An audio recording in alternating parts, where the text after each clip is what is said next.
বন্ধুরা, আজকের ভিডিওতে জানাবো ফেসবুকে প্রফেশনাল মোড কখন অন করবেন।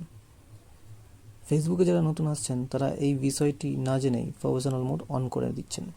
বন্ধুরা, প্রফেশনাল মোড অন করা মানেই আপনারা ফেসবুকে কন্টেন্ট ক্রিয়েটর হিসেবে কাজ করছেন। তখন আপনাদের আগের মতো ফেসবুক প্রোফাইলটিকে ইউজ করলে হবে না। যেহেতু আপনারা কন্টেন্ট ক্রিয়েটর, তাই এখানে আপনাদের ফেসবুকে কিছু নিয়ম বা গাইডলাইন মেনে কাজ করতে হবে।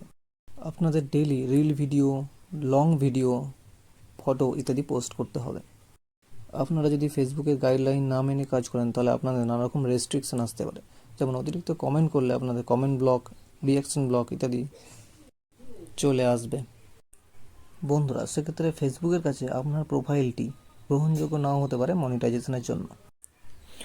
বন্ধুরা, একটি বিষয় অবশ্যই মনে রাখতে হবে, যে প্রোফাইলটিতে প্রফেশনাল মোড অন করছেন সেখানে যেন আপনার নিজস্ব কন্টেন্ট থাকে, অন্যের ফটো, ভিডিও, অডিও যেন না থাকে। তা না হলে প্রফেশনাল মোড অন করার পরে যে কোনো সময় কপিরাইট ইস্যু আসতে পারে। সেক্ষেত্রে আপনার অ্যাকাউন্টের হেলথ বা পারফরমেন্স খারাপ হবে, রিকমেন্ডেশন কমে যাবে। বন্ধুরা, আপনারা চেষ্টা করুন আপনার প্রোফাইলে অন্তত 1000-এর বেশি ফ্রেন্ড রেখে প্রফেশনাল মোড অন করার। এক্ষেত্রে আপনার ফেসবুক মনিটাইজেশনের ক্রাইটেরিয়াও পূরণ হয়ে যাবে। আর যারা প্রফেশনাল মোড অন করে ফেলেছেন তারা অরিজিনাল কন্টেন্ট বানিয়ে কাজ করতে থাকুন।